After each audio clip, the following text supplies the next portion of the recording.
Hello everyone, this is Mark.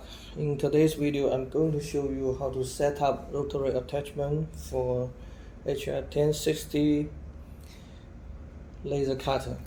The first thing I'm going to check is the rotary switch was not power on.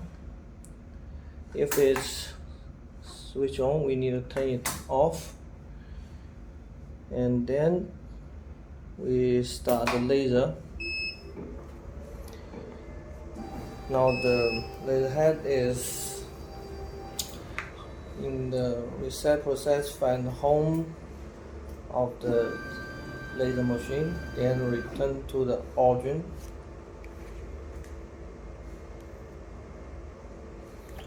The next thing I'm going to do is adjust the platform to lower it.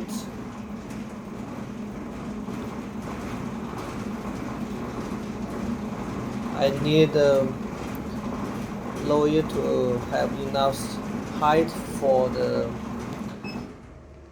rotary attachment. The next thing I'm going to do is set up the parameter in the controller to shoot for the rotary attachment.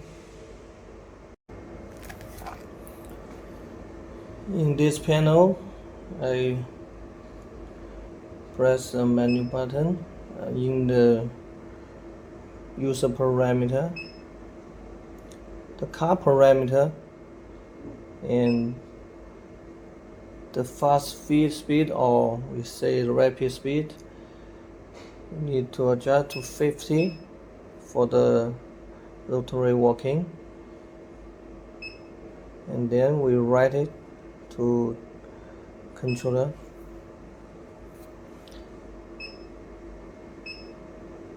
If you recheck, the speed was 50 right now, and rotary in green mode now is no.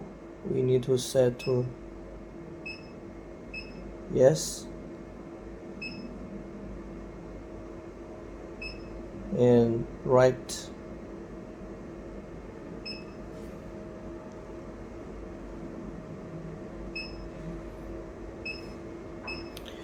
We go back to check. The mode was yes for the rotary.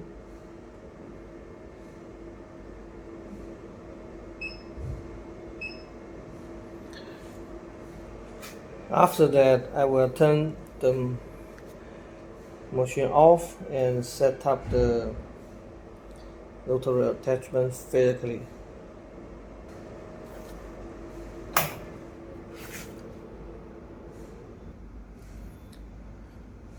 This is the plug for the rotary, and I will connect to this port